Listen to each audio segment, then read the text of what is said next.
Colocolinas, colocolinos, ¿cómo están? Comenzamos una nueva edición de Dale Albo Conversa. Y debo decir que estoy con un invitado de lujo. Premio Nacional de Periodismo. Su vida ha estado bien ligada a Colo-Colo, además. Es más, está en la historia. Escribió un libro junto a Edgardo Marín de David Achamaco. Se trata de Don Julio Salviat. Un gusto de tenerlo acá en Dale Albo, conversar de diversos temas y en particular de este Colo-Colo 73 que vamos a hablar el día de hoy. Bienvenido. Encantado, encantadísimo. Me gusta mucho hablar de fútbol y especialmente hablar de Colo-Colo y de su historia que aprendí a conocer también. Yo en la presentación, porque si vemos el currículum de Julio Salviat, de David Achamaco va a aparecer siempre. Hay un vínculo que quedó para siempre en Colo-Colo, en un momento que había muy poca bibliografía también. ¿Cómo nació esa idea junto a don Edgardo, lo marco, claro. de poder hacerlo? Fíjate que la idea no fue nuestra, fue de Antonino Vera, que era el director de la revista Estadio. Un día estábamos arreglando el archivo, qué sé yo, y empezamos a hablar con Edgardo. Oye, podríamos hacer una historia de esto, de la selección, Teníamos tanto material gráfico que había que aprovechar que empezamos a tirar esas ideas y Antonino nos dijo, ¿por qué escribir la historia de Colo-Colo? ¿Por qué? Estamos cerca del aniversario, dijo. Va a cumplir 50 años. Chuta, faltaban 2 años. De veras, pues. Ya, y ahí nos propusimos. En 2 años teníamos que investigar la historia, escribirla, tenía que salir el 75. Y nos dedicamos mucho tiempo a eso. Y es increíble porque marca mucho el nombre, porque es de David Achamaco. Muchos niños hace un par de años, hoy cuando van al Estadio Monumental ingresan y ven que hay una estatua de Chamaco Valdés, pero marca mucho. ¿Por qué este nombre? ¿Qué significaba Chamaco Valdés en la historia de Colo-Colo? Bueno, él es uno de los grandes personajes en la historia de Colo-Colo. David Arellano, el fundador, es el alma mater de Colo-Colo, el hombre que hizo a Colo-Colo.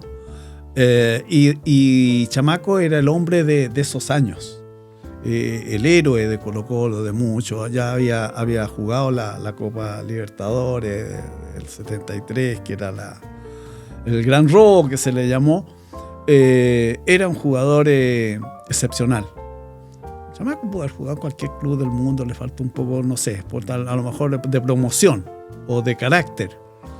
Pero era lo que representaba el comienzo y el fin hasta ese momento de lo que había sido Colo-Colo.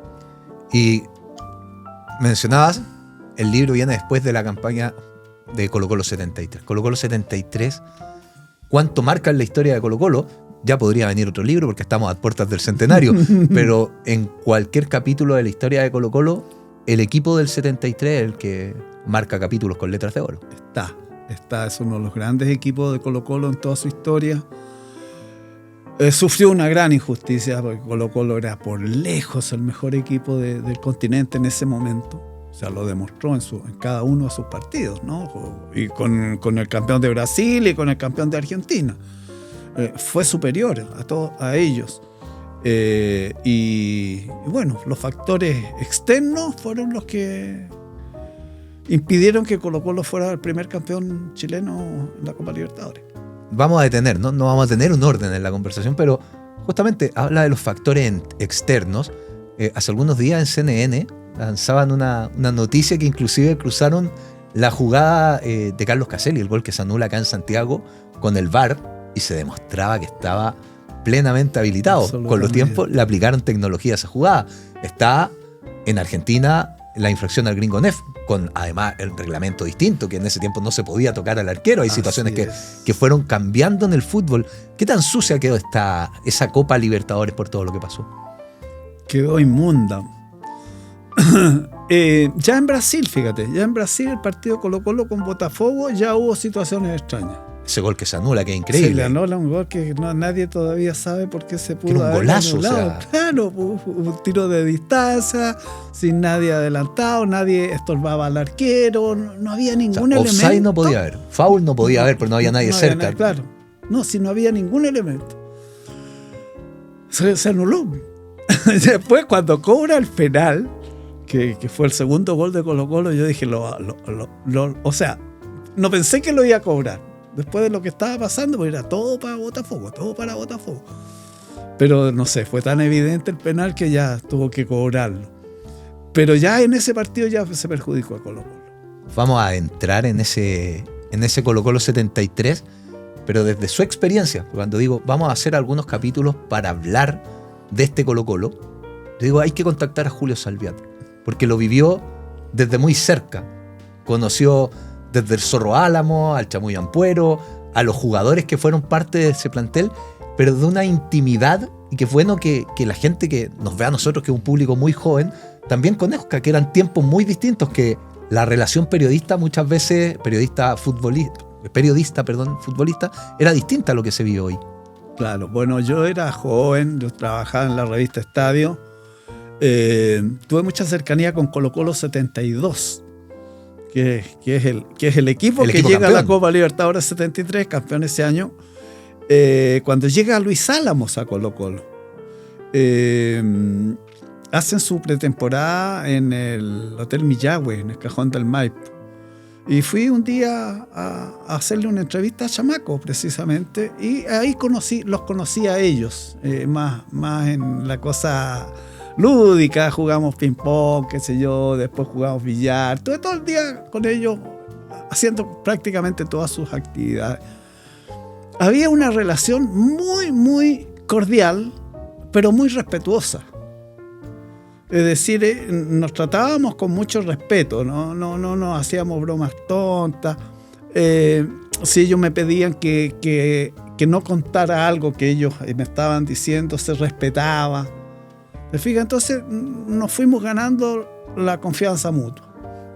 Entonces eso permitió que después en Colo-Colo 73 yo fuera el enviado especial de Colo-Colo a los partidos desde Río de Janeiro hasta el final. Entonces también ellos me contaban cosas, se soltaban, me tenían confianza.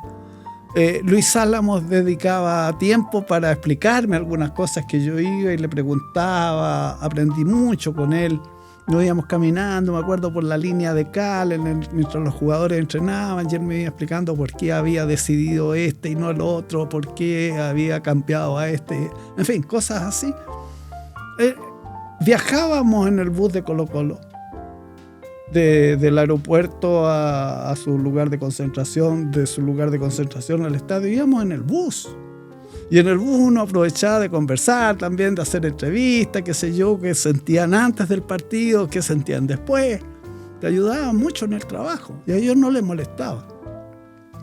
Esa relación, uno los entrevistaba en el camarín después del partido. Claro. Entraba al camarín y si estabas apurado te ibas a la ducha a hablar con el jugador que te interesaba.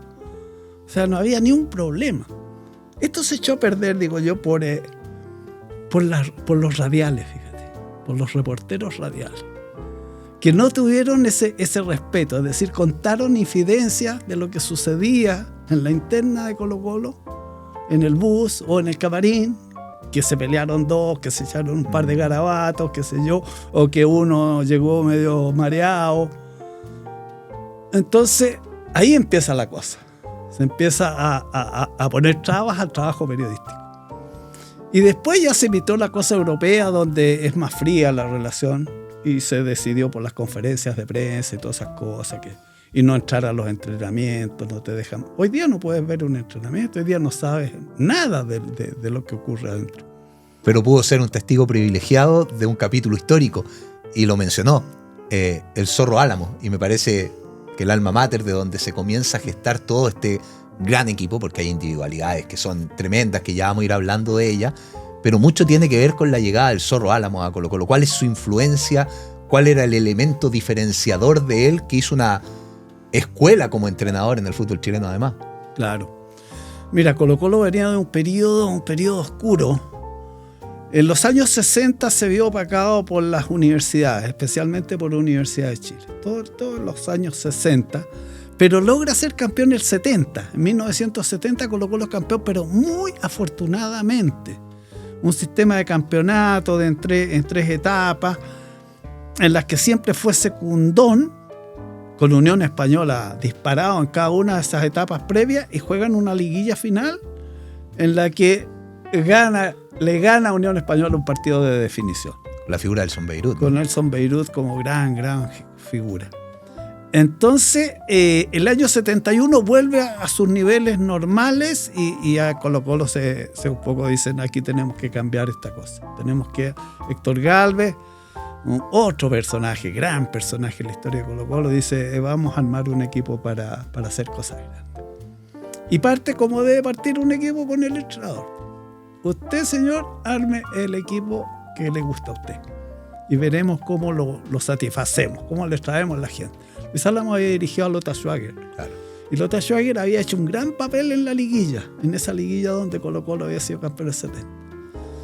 Entonces trajo 3 jugadores de Lothar. 3 jugadores que no eran así grandes astros hasta ese momento, pero que eran buenos jugadores, como era Guillermo Páez, Manuel Rubilar, lateral izquierdo, y Alfonso Lara, el volante de contención. Pero lo más importante que hizo Álamos con ese equipo fue recuperar a Chamaco Valdés. Chamaco se había ido de Colo-Colo, se había ido mal de Colo-Colo, se había ido enojado, había estado en Unión Española, ahora andaba en Antofagasta, muy perdido, pero Álamos lo conocía. Álamos lo había tenido en la selección del Mundial de Inglaterra.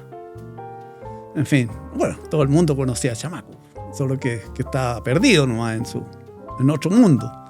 Y lo trae y lo conversa con él. Le dice, yo te voy a transformar en el mejor jugador de este país, pero tú tienes que ayudarme. Así se lo dijo.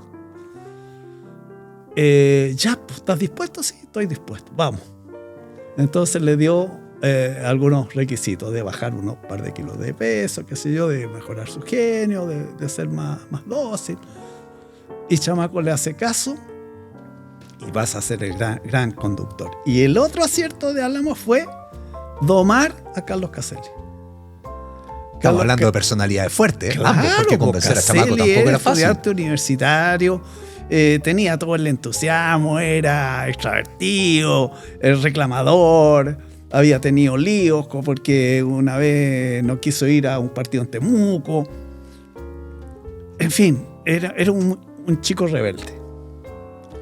Y lo tranquiliza dándole la subcapitanía. Tú vas a ser el ayudante, asesor y compadre con Chamaco Valdés.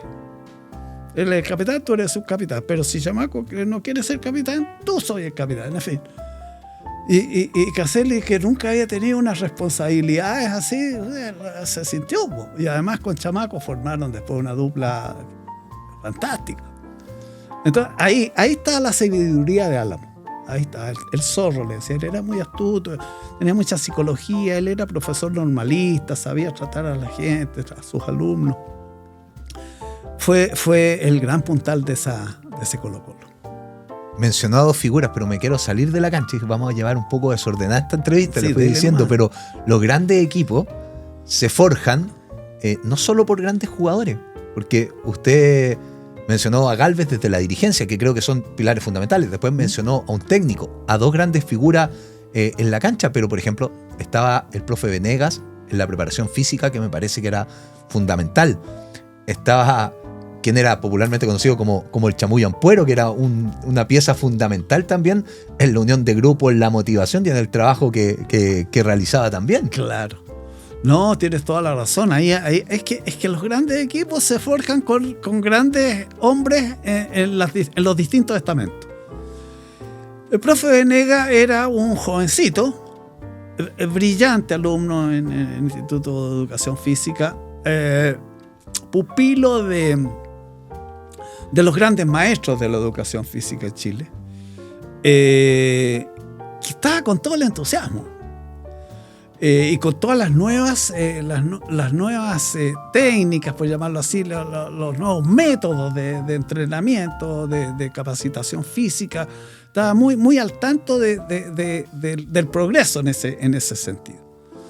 El Chamullo Ampuero era un personaje singular, que era como el aglutinador, el hombre de la talla oportuna, el hombre que siempre estaba contento, que levantaba al jugador que se sentía derrotado, en fin, era un gran levantador de ánimo, un gran incentivador, muy, muy decisivo, con muy, muy buena relación con la prensa también, es decir, de puente entre la prensa y los jugadores, qué sé yo, los aconsejaba, vayan a la entrevista, no, qué sé yo, expláyense nomás, chiquillos, qué sé yo, todo eso les va a servir, cosas así. Está el utilero, Amaya, un personaje también muy, muy, muy, él calladito, pero muy ordenado, muy ejemplar, qué sé yo, en su conducta, en su trato con los jugadores, muy, muy, muy, muy importante. Entonces, todos estos personajes secundarios, pero valiosos, contribuyeron también. Contribuyeron con sus actitudes, con su ejemplo, con su manera de ser. ¿Y cuánto contribuyó el público? Porque estamos hablando del año 73, se van a conmemorar 50 años del golpe de Estado. El país vivía una turbulencia que no era menor y Colo-Colo pasaba a ser la calma en un momento muy tenso del país muchas veces. Sí, Colo-Colo tuvo ese mérito de ser un factor de unión en un momento de gran desunión. Colo-Colo estaba, pero partido en dos, entero. La mitad va allá y la mitad va acá. Y todas las familias peleadas, porque en cada familia había un momio y un zurdo, y las discusiones eran terribles. Yo participaba en la mesa del café, que se llama una reunión de personajes que se juntaban en el Café Santos todos los días a tomar once.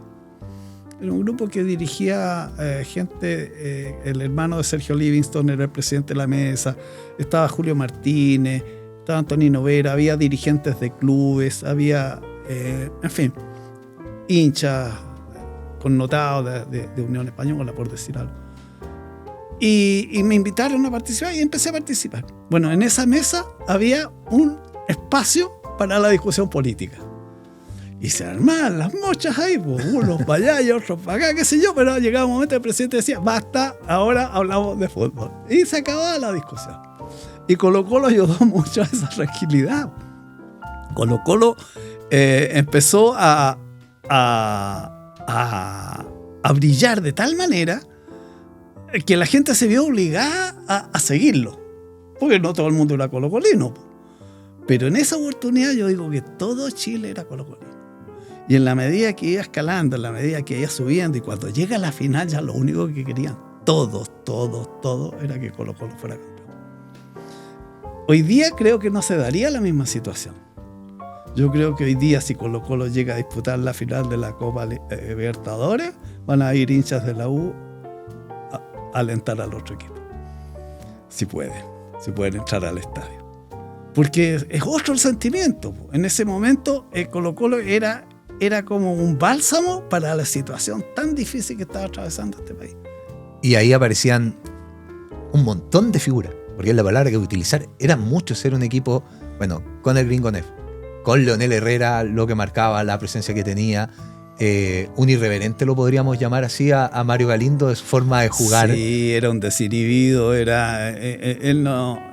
él tenía su manera de jugar y yo lo considero uno de los grandes laterales. ¿Un adelantado laterales para la posición de lateral? Claro, de alguna manera. Él es como el sucesor de Luis Aguirre, que había sido un poco el pionero en esto del lateral volante, ¿no? De ir, volver y terminar más o menos bien la jugada. Que tanto cuesta hoy día todavía, ves a los laterales que llegan y no pasa nada. Más en este Colo-Colo. No pasa nada, el Colo-Colo tiene ese problema hoy, claro. Pero Galindo tenía una técnica exquisita, era un hombre y muy inteligente para jugar. Era un buen quitador, un buen anticipador y un buen apoyador y un buen llegador. Hizo un gol, me acuerdo una vez, un golazo tipo Maradona, pasando gente hasta llegar a hacer el gol. Estaba Rafael González, que era un central calladito, pero técnico también. Ahí se complementaba muy bien con Leonel Herrera. Leonel se los mandaba heridos. Leonel pegaba y el otro quitaba.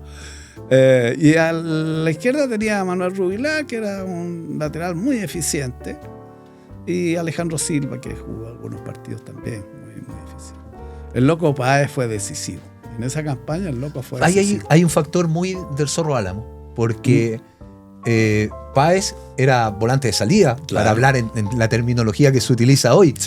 Era más un 10 clásico y lo transforma el Zorro. Y de muy buena técnica. Él era un pisador de pelota, un esquivador, gambeteador, qué sé yo, y lo transforma en un volante serio, fiero en la marca.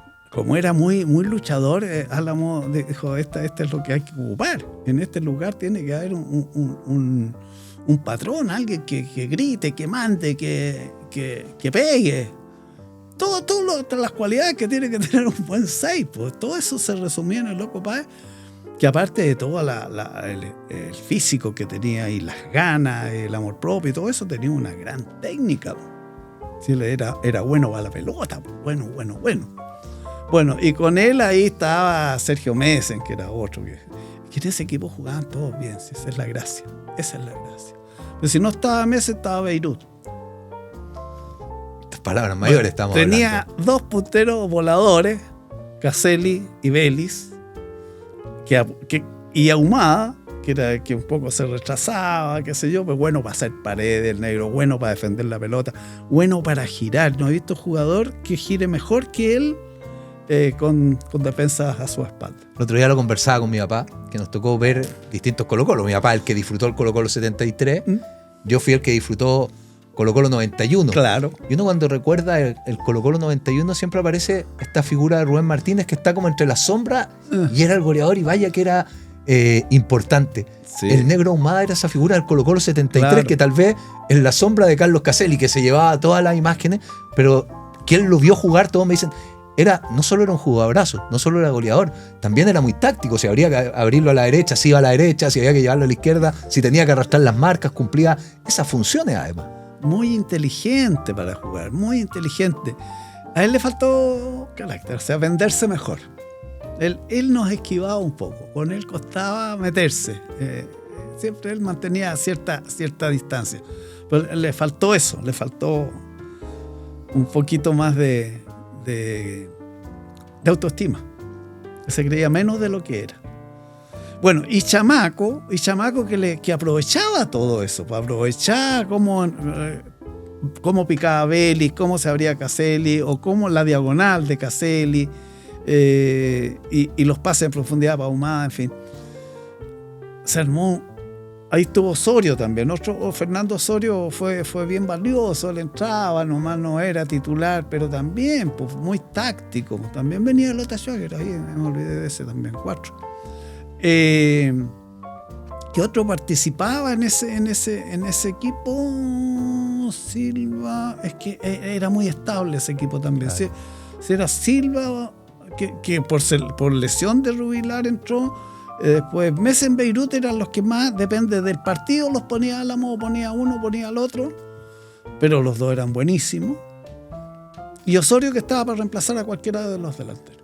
Pero ¿cuánto creció ese equipo en el proceso? Porque en ese primer partido con Unión Española, muchos dicen que el favorito era la Unión para ganar ese partido. Y Colo-Colo sorprende de entrada. Unión Española había formado un equipo estrella. Unión Española había gastado toda la plata contratando jugadores de gran nivel. Eduardo Cortázar, por mencionar uno. Y debutaba Luis Santibáñez también en la banca. Luis Santibáñez había sido campeón con San Felipe en segunda división y en primera división. En la primera vez, la primera A, como se llama ahora, ¿no? Subió con Unión San Felipe y lo hizo campeón al primer año de su historia en primera división. O sea, una gracia que no había hecho nadie, que no va a hacer nadie, creo yo. Entonces Unión, claro, estaba con todo el favoritismo y ahí ya mostró las credenciales. Ahí colocó esa noche 5-0, fue fantástico. Hablé con Santibáñez, me acuerdo esa noche en el camarín porque estaba desmudado y me dice, este es un equipo en formación. Me dijo, no lo tomen muy en cuenta a la Unión en este partido, pero Colo-Colo, me dijo, Colo-Colo va para cosas grandes. Ya estaba ya. Y la gracia de Colo-Colo fue golear en sus 3 partidos de local en esa copa, a los 2 ecuatorianos y a la Unión Española. Cada uno le hizo 5. Ahora, ¿cuál gol fue mejor de Carlos Caselli? ¿A MLE con Unión Española? Es que ahí hay 2 goles que están también dentro de un ranking así de los mejores goles de la historia del fútbol chileno, como maniobra individual. Con la Unión Española fue fantástico. Ahí se escucha por primera vez el se pasó, ¿ah? Se escucha, pero se corea en el gol contra Emelec. ¿Será que con Unión es el mejor gol y con Emelec la mejor portada del estadio? También. Porque la imagen, la famosa portada del se pasó es la del gol con Emelec, ¿no? Con Emelec, es que ahí todo el estadio lo coreó. Cuando le hace el gol a la Unión Española hay un sector de la Galería Norte que grita se pasó, y todo el estadio se quedó tranquilo. Cuando le hace el gol a Emelec, todo el estadio coreó el se pasó. Entonces, claro, técnicamente yo creo que fue mejor el gol con Unión Española. Pero lo que quedó para la historia, el se pasó y la portada, y me detengo en la portada, porque cuando hablamos de Colo-Colo 73 o de la época del fútbol, es imposible no llegar a la revista Estadio. Ah, sí. Donde tuvo la posibilidad de trabajar por largo tiempo y cubrir a Colo-Colo por ahí. Extraña esa escritura en papel, esa fotografía que tanto se esperaba, un tiempo, no sé si lo podemos llamar romántico, pero tan distinto de consumir el fútbol, de absorberlo una vez que salía la revista. Sí, es que era otra época, oye, sí cambió el mundo en todos los sentidos. Y uno de esos, hoy día tú todo eso ya no lo puedes contar en una revista si lo viste en todos los sitios ya. Claro. Ya lo leíste en todas partes, lo viste 10 veces en la televisión. Oye, y instantáneo, imagino. Absolutamente. La emoción de quien revelaba la foto, es decir, salió lo que quería y salió esa foto que te dio una portada en el estadio. Claro. Fíjate que hay anterior a eso, campeonatos sudamericanos que se jugaban, tuvo un campeonato en Montevideo. El comentario del partido salía 10 días después que se había jugado. Y la gente lo leía con el mismo interés porque lo único que había tenido era el relato radial. Y los diarios que daban alguna cosita, pero el comentario así con las fotos de los goles, la cosa, eso venía en la revista. Y la gente lo esperaba en la revista. Yo esperaba la revista aunque estuviera muy atrasada para leer lo que había pasado 10 días antes. Hoy día, ¿quién va a hacer algo así? Te están dando cosas gratis, no vas a gastar plata en algo que ya conoces, que ya viste, que no es ninguna sorpresa. Y para Julio Salviat, de esa campaña, de ese Colo-Colo 73, ¿cuál es la narración que tuvo que llevar a papel, a columna, a crónica, que más le haya gustado, que más recuerde y que decía, qué ganas que la gente lea esto? La de Maracaná, la del triunfo de Colo-Colo sobre Botafogo. Primero porque era mi primera salida al extranjero, mi primera cobertura internacional. Después porque resultó muy completa. Yo trabajé toda esa noche, y en la madrugada, ya clareando, me fui al aeropuerto para entregársela a un pasajero que la trajera a Santiago. Así actuábamos en ese tiempo. En un sobre, con el sobre abierto, y le decía a uno, ¿me puedes llevar esto? No. Mira, son las crónicas del partido de anoche, Colo-Colo, qué sé yo, y te vas leyendo lo que va a salir en la revista Estadio, y revisas las fotos, qué sé yo. Ya, pues, entonces, y además va a haber un taxi en el aeropuerto esperándote para llevarte a tu casa. Imagino si se perdía ese material, lo que generaba. Claro, no, era terrible. Pero había que confiar, era la única manera que llegara a la cosa. Terminamos esa diligencia y yo no me fui a dormir, me fui a la playa. Todavía estaba muy acelerado. Bueno, esa crónica se llamaba Colo-Colo enmudeció al Maracaná, se llama. Está siendo mostrada por algunos profesores en las universidades como ejemplo de cosas. O sea, digo yo, profesores son mis amigos, son mis pupilos, Guarelos, Capacase, Bianchi, donde hacen clase, Luis Urrutia, Chomsky. Esto es lo que hay que hacer cuando se cubre una noticia en el extranjero. Así que esa es la que más me enorgullece, la que más me dejó más contento. Había mucho que contar, mucho que contar y mucha emoción. Silenciar al Maracaná no lo hace cualquiera. Primera vez que ganaba un equipo chileno en el Maracaná, qué sé yo, eran re poco los triunfos chilenos en el extranjero, ¿no? Era algo inusitado. Y la manera en que había ganado. Y ahí aparece uno chiquitito, gordito, como lo describían los brasileños, que se llamaba Carlos Caselli. Claro, que se llamaba ¿quién Carlos... es ese? Decía. ¿Quién es ese? Claro, los tenía locos. Muy bien. Ya hemos hablado de Caselli varias veces. Cuando hablamos de esta génesis de Colo-Colo, la viveza del zorro, hablamos ya ahí que subrayar los zorros, de darle la subcapitanía. Hablamos de los goles con Unión Española, con Emelec, atrayendo todas las portadas de los medios de comunicación. En Brasil figura Carlos Caselli. Es un distinto. Es un distinto que probablemente pasaban los años y cuando se tenía que escribir un libro que se llamaba De David a Chamaco, también podía poner en duda el nombre. Claro. Chamaco tenía más trayectoria. Chamaco en Colo-Colo en los años 60 ya era... Claro, por eso digo, si se escribía en los 80, claro, el nombre se ponía en duda por todo lo que significa Carlos Caselli. Y ahí le hago la pregunta abierta. ¿Qué significa Carlos Caselli en Colo-Colo? Dijiste tú, es el distinto. Es el distinto en todo sentido. Era raro que un universitario llegara a Colo-Colo. Un estudiante universitario que primero que jugara bien al fútbol y que llevara bien las dos cosas, los estudios y la actividad. Impensado hoy eso también. Claro. Bueno, hubo muchos entrenadores, sobre todo en Riera, que decía, decídete, estudiáis o jugáis. Y le cortó la carrera a varios que eran buenos, que decidieron estudiar porque era más seguro. No, Caselli se las arregló bien para hacer las dos cosas juntas. Y destacó desde el primer día. Es como Chamaco también debuta y hace un gol, tiro. Un partido amistoso internacional de esos amistosos de verano, no era un campeonato. Pero juega un segundo partido, de nuevo, juega 5 minutos y hizo un gol. Chuta, y todo el mundo, bueno, ¿y quién es este? Con Caselli pasó lo mismo. Entró a un partido con Peñarol, lo primero que hace es hacerle un túnel al más fiero de los uruguayos. El tiempo que no había bar ni nada de eso. Era muy irresponsable. Era así de irresponsable. Es decir, él se atrevía a todo. Recibía las patadas. Más alevosa nunca se quejó, nunca reclamó, nunca. Un tipo muy especial. Bueno, mi primera entrevista en la revista Estadio, primera entrevista seria, grande, fue a Carlos Caselli. A Carlos Caselli lo fui a ver a su casa, en el barrio San Eugenio, conocí a su papá, a su mamá, y desde ese momento tuvimos una relación que hoy día se mantiene, de mucha amistad, de mucho respeto también. Lo acompañé en sus pololeos con su esposa fallecida. Y esa nota a la revista Estadio la propuse yo porque Caselli era un personaje que no tenía buena imagen en la revista.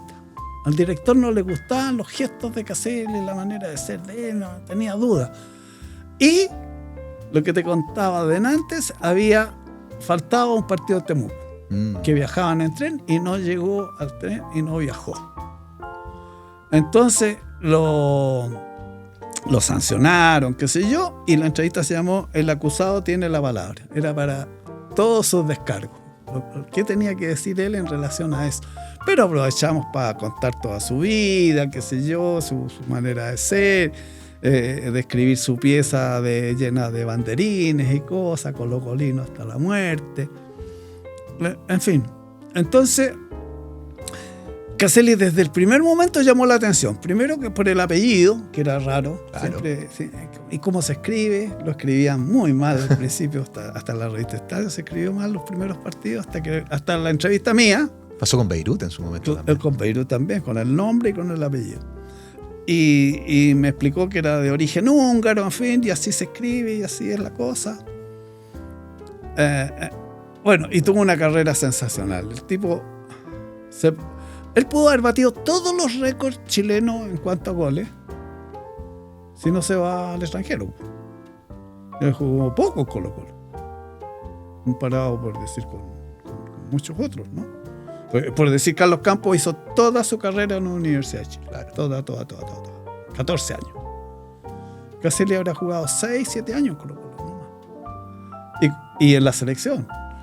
No siempre estuvo en la selección, hasta por razones políticas lo dejaron afuera un tiempo. y está en los goleadores, máximos goleadores de la selección. Y por, ¿cómo se llama? Por rendimiento, ¿cierto? La equivalencia de minutos jugados y goles es el número 1 del país. En promedio. El promedio, claro, el promedio de goles por partido es el máximo goleador chileno. Entonces, no, las tiene todas.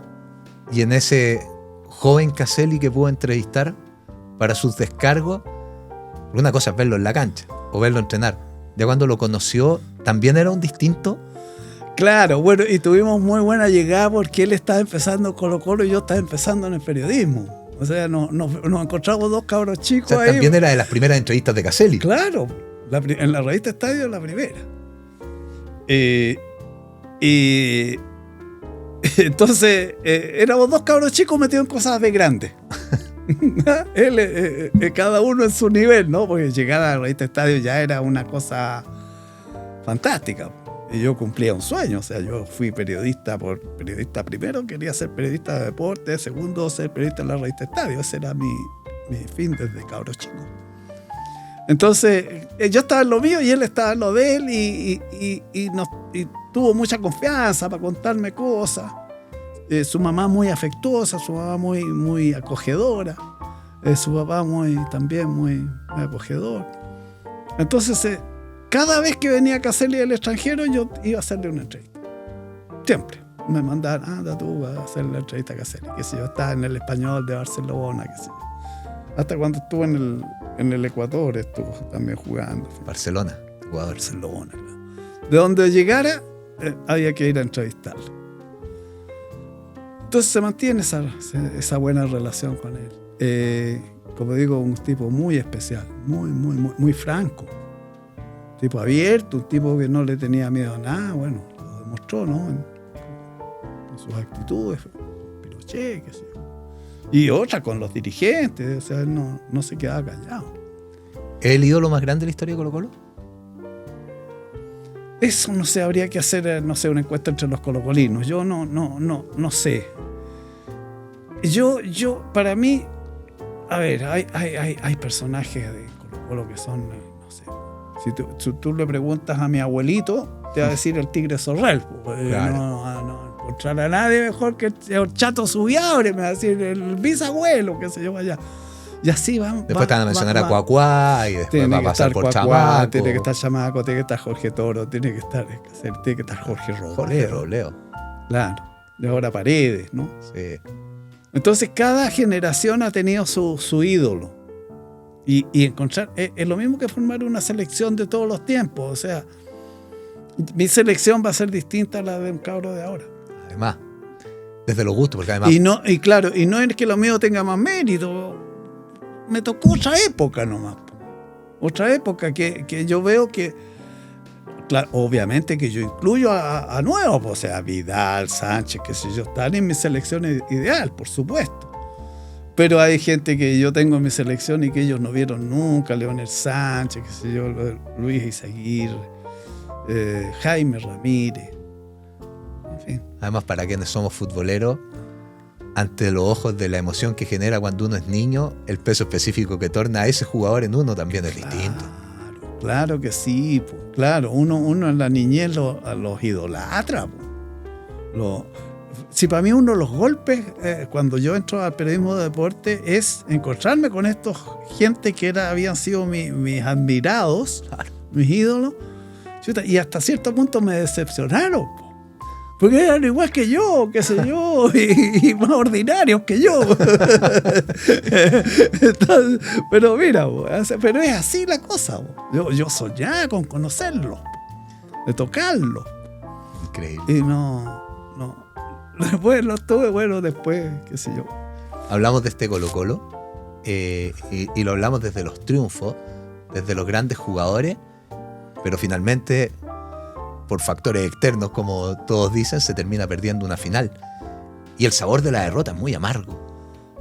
¿Cómo fue ese retorno de Colo-Colo a Chile? ¿Cómo fue esa derrota? Porque también tuvo particularidades en la recepción que fueron importantes. Bueno, eso fue, pues ellos venían destrozados y llegan a Pudahuel y se encuentran con que acá lo están recibiendo como si fueran campeones. Porque era una multitud. Si el bus no avanzaba, el bus de Pudahuel a la sede, se demoró no sé cuánto, hora y media, una cosa así. Las calles llenas de gente para saludarlo. Era un pueblo agradecido. Claro que sí. Claro que sí. O sea, le reconocieron el mérito. Sí, la gente... O sea, no creo que eran todos colocolinos, sino si era una multitud, si era no sé. Como... Si tenemos que dibujar eso, ¿cómo le contamos a la gente que no vivió el momento? Porque era gente, eran autos, en esa época habían carretas. ¿Cómo era el contexto de ese momento? No, los que estaban en la calle esperándolo. Claro, después se forma una caravana detrás del bus. Pero las calles costaba pasar, pues si la gente es como que le hacía estrechita a la calle. Y los jugadores saludando, qué sé yo, desde dentro. Un fervor, oye, de pocas veces. O sea, yo creo que ningún equipo perdedor tuvo un homenaje igual. ¿Y si le digo al Pifilio? Iba a decir un regalato, pero no lo voy a decir. Pero lo pensó. No, ¿cómo definirlo así decentemente? Porque es que no merece ningún adjetivo decente. No. Pero la compostura. Miren, logré que Julio Salviat pierda la compostura. No, bueno. Pero fíjate que es que me dio tanta rabia. El otro día supe de una entrevista que dio en Qatar. Sí. ¿Cierto? Donde cuenta su historia con el gol anulado a Caselli, pero es tan cínico.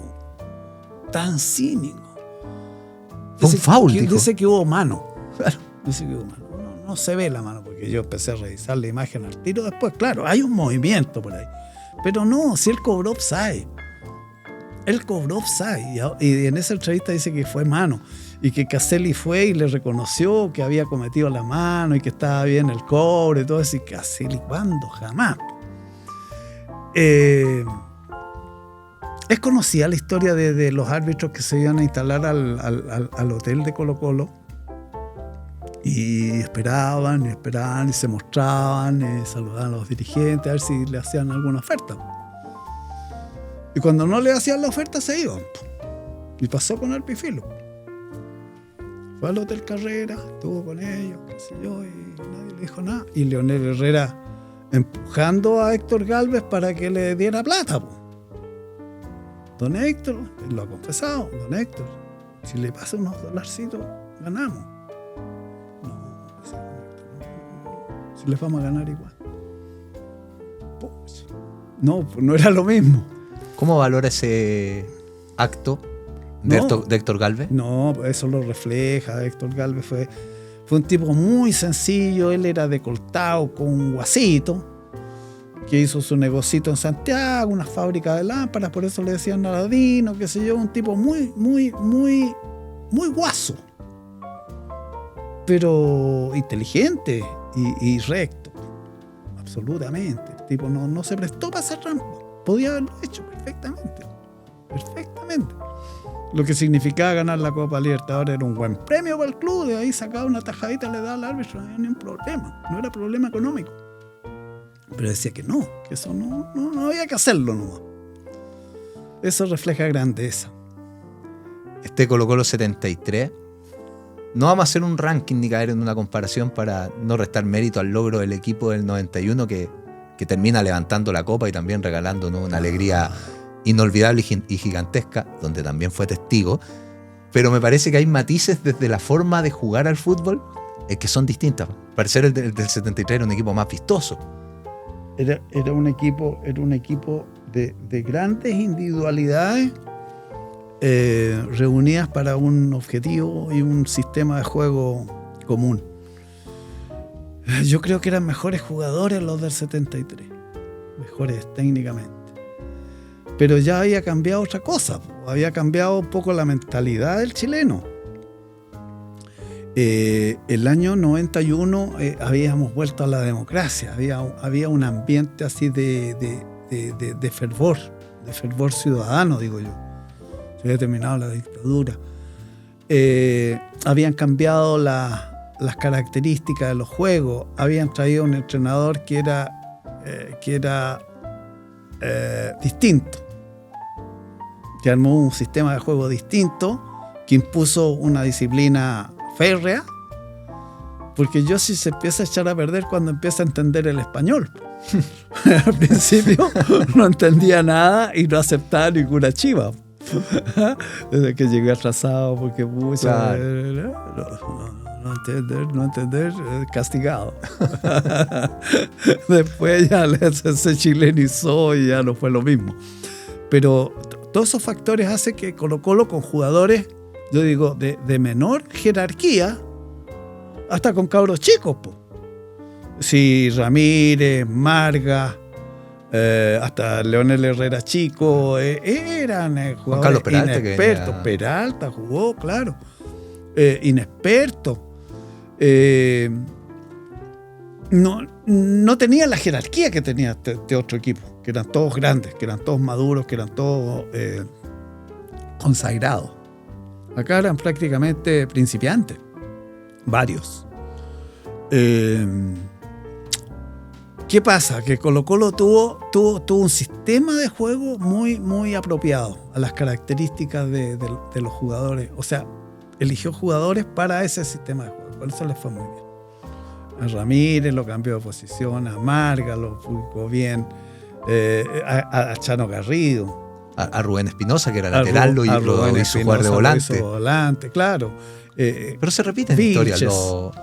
Lo hablábamos con el Loco Páez. Esta reconversión en la cancha que le hace el Zorro Álamo. Mirko Josic también hace estas reconversiones en cancha, de la importancia del estratega también en la construcción de estos equipos. Exactamente. No, claro. Ahí hay dos grandes. Sí, Colo-Colo ha tenido, yo diría, los tres grandes revolucionarios de la parte técnica. Primero, el húngaro, ¿no? Flatko, el año 41. Revoluciona fútbol chileno. Álamo de alguna manera revoluciona el fútbol chileno. Con el Ballet Azul y después Colo-Colo. Y Josic. Ahí tenéis tres, los tres en Colo-Colo. Colo-Colo tiene algo especial. Sí, y se lo iba a preguntar. Colo-Colo tiene algo mágico, tiene algo que es distinto, porque lo mencionó sin querer recién. Este Colo-Colo 73, que era un bálsamo que unía a Chile en un momento complejo y que le roban la final. Claro. En un momento que a Chile se le arrebata la democracia. Claro, similar. También. Sí, es muy similar. Claro. Se construye un camino, pasan los años, recupera la democracia y Colo-Colo le da la alegría más grande que ha tenido un equipo de fútbol ganando la Copa Libertadores de América. Que ha tenido el país, porque en ese Colo-Colo desde el 91 todavía no estaba esa rivalidad, esa enemistad. Claro. Había rivalidad, pero no había enemistad. O sea, también el público... Que la Sudamericana de la U fue de la U. Claro. La Libertadores de Colo-Colo fue de un país. Exactamente, ahí está la diferencia. Ya cuando la U sale campeón, a los colocolinos no les gustó nada. Y a la Católica tampoco. Pero cuando sale campeón Colo-Colo, sí le gustó a todo el mundo. Entonces, claro, es otra cosa. De repente hay alguien que se alegra por un familiar, ¿no? Por ejemplo, mi señora, que es muy colocolina, y tenemos un hijo, el menor, que es de la U. Y a mi señora le duele que pierda la U porque va a sufrir el cabrón chico. Claro. El cabrón chico de 30 años. Entonces se da eso también ahora, en algunas circunstancias, ¿no? Que por pucha, no ver sufrir a un cercano, ya por último lo aguantan al otro equipo. Oye, hemos hecho un recorrido bien interesante. Yo me quedaría todo el día conversando con Julio Salviat, parte importante de la historia de Colo-Colo. Hace poco escribí un libro que se llama De profesión suertudo. Sí, profesión suertudo. Tiene que ver con esto que estamos conversando. El nombre, ¿no? Puede ser, pues mira tú. La gran suerte es haber hecho siempre lo que me gustaba. Yo desde chiquito fui periodista, desde chico. Y lo logré, ser periodista. Después, lo único que quería era ser de deporte. Ya, fui de deporte. Y después, trabajando en la revista, fui de la revista. Y de ahí seguí yo en el periodismo de deporte toda la vida. Y me encantaba. Me encantaba lo que estaba haciendo. Y todas las responsabilidades, qué sé yo, los vaivenes de la profesión, no estuve nunca cesante. En fin, todo fue un conjunto de elementos de suerte que tuve yo para conseguir todo eso. Porque yo debía haber llegado como máximo a ser junior del Banco del Chile de San Vicente Táguata.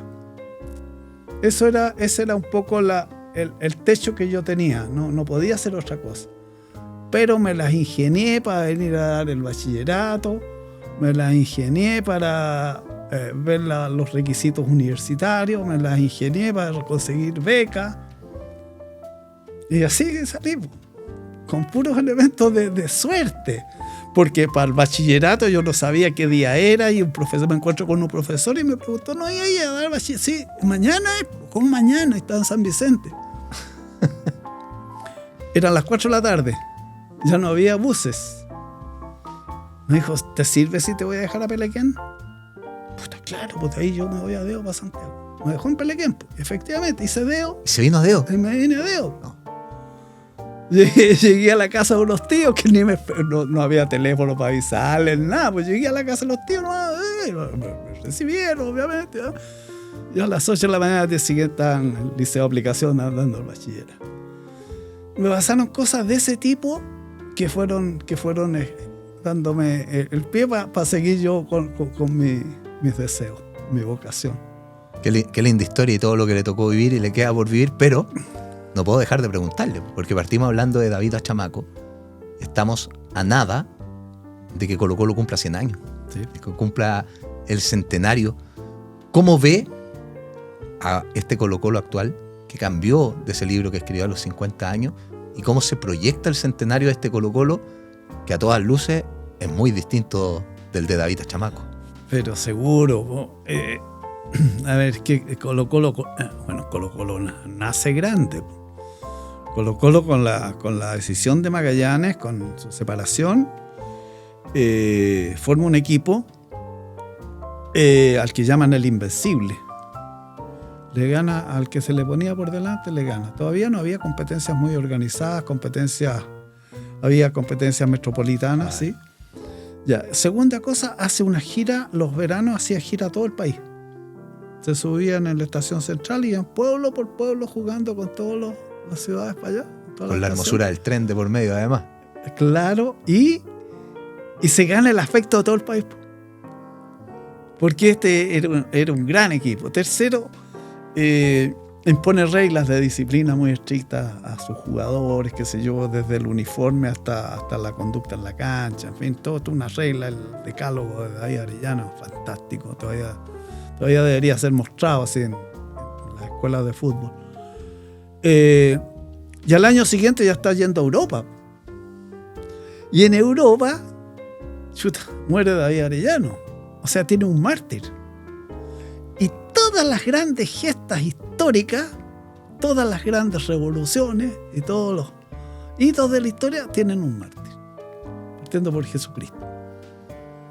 Sin una persona así, esconden poco los movimientos.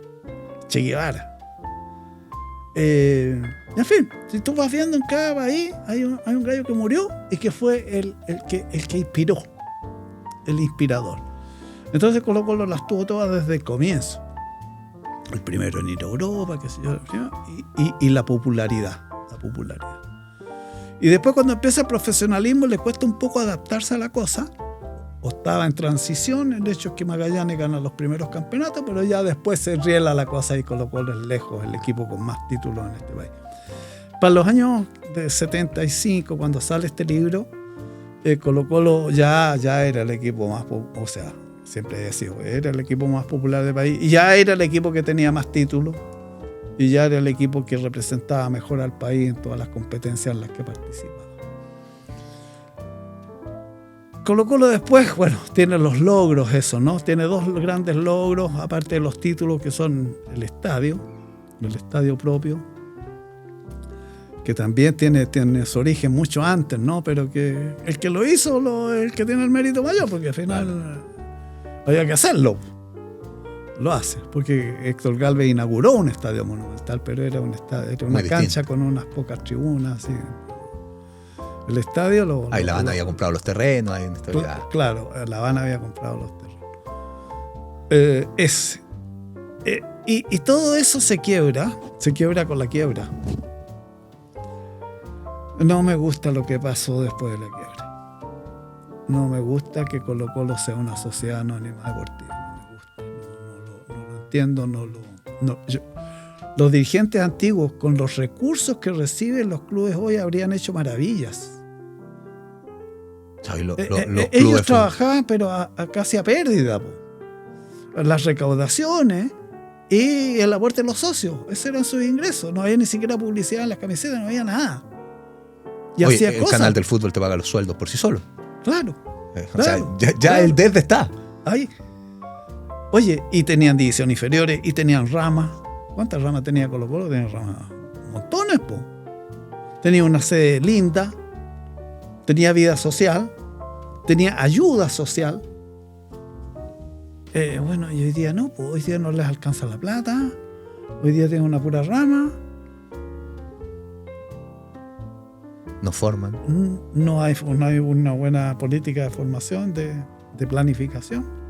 A ver si pueden ganar unos pocos pesos vendiendo a los jugadores jóvenes, como hicieron con todo el lote bueno que tuvo Colo-Colo. Y se les acaba la cuestión. Entonces, hoy día el blanco y negro no representa nada. El club social y deportivo es lo que todavía queda, pucha, de la esencia, ¿no? Pero es poco lo que puede conseguir. Yo veo que están haciendo algunas cosas, ¿no? Pero eso de darle algo al socio, no sé cuáles son los beneficios que tienen los socios hoy día. Aparte de a lo mejor una entrada rebajada, no sé. Pero no tienen un lugar, no tienen otra cosa que hacer que mirar los partidos, porque por último antes iban a la sede a jugar ping-pong. O Gimnasio, había una ramita de básquetbol que participaba en la competencia metropolitana, y había otro equipo, qué sé yo, que hacía ciclismo, en fin. Hoy día no hay nada. Entonces ahí yo estoy súper disconforme. Yo creo que Colo-Colo está en una mala situación, aunque sea campeón, aunque sea lo mejor, porque es puro fútbol, y un fútbol que no aporta mucho. Tremendo diagnóstico para finalizar esta entrevista, don Julio. No le va a gustar mucho. Pero es que sabes que es muy interesante. A mí me toca hacer programas diarios y toco estos temas. Lo podemos conversar, pero muy distinto, porque lo podemos definir como un historiador de Colo-Colo, además, que ha vivido muchos capítulos, que vivió esta gloria del 73, la gloria del 91, que pudo vivir en carne propia lo que fue la quiebra y lo que es el Colo-Colo de hoy. Creo que toma un peso distinto, que usted lo pueda decir. ¿Habrá un de David A para los 100 años o no? No. Quisimos en un momento renovar el de David a Chamaco y hacer, qué sé yo, de David a Paredes. Claro. Y empezamos a trabajar con eso, con Edgardo, pero ¿sabes qué pasa? Se perdieron los originales. Se perdieron los... De hecho, le iba a preguntar por una reedición, porque es un libro muy buscado, el de David a Chamaco. Sí, no, de verdad es un ícono esa cuestión, porque me contaron una vez que en el Persa estaban vendiendo un ejemplar a 80.000 pesos. Y estaba barato para lo que lo he visto. ¿Sí? Sí. Yo quise comprarlo, no y fíjate que yo me quedé sin libro. Eso es lo terrible. Nosotros nos quedamos con 4 o 5 ejemplares cada uno, y obviamente algunos regalé y después presté, y encontré con que no tenía el libro de ella. Y haciendo clase en la universidad, una alumna me dice, profesor, ¿usted escribió un libro de Colo-Colo? Sí. Yo lo tengo en la casa. No me diga, le dije yo, pues lo podéis prestar para fotocopiarlo. Claro, me dijo, en la próxima clase se lo traigo. Ya, me lo trajo. Estaba impecable el libro. Ya le dije yo, la próxima semana te lo devuelvo. No, me dijo, quédese con él, mi papá nos abandonó, se fue a Venezuela, así que ¿para qué queremos el libro? Y me lo regaló. Lo recuperó al menos. Ese es el libro que tengo. Quedó en las mejores manos. Claro. Bueno, don Julio, lo vamos a despedir, pero antes, a mí me gusta muchas veces en este programa, y tenemos la posibilidad de ser colocolino y ser un medio partidario, de poder hablar de la Guata. No solo agradecer esta entrevista, agradecer su aporte en la historia de Colo-Colo, lo que pudo graficar a través de sus crónicas, de sus narraciones, del libro de David a Chamaco, y de tener esta amabilidad de conversar y seguir contando la historia de este club tan lindo que es Colo-Colo. Un abrazo muy grande y muchas gracias por estar acá con nosotros. Gracias a ustedes por la invitación. Me encanta hablar de estos temas, sobre todo los temas de Colo-Colo. De verdad, de corazón. Dejamos hasta acá este Dale Albo Conversa. Un abrazo grande, que estén muy bien.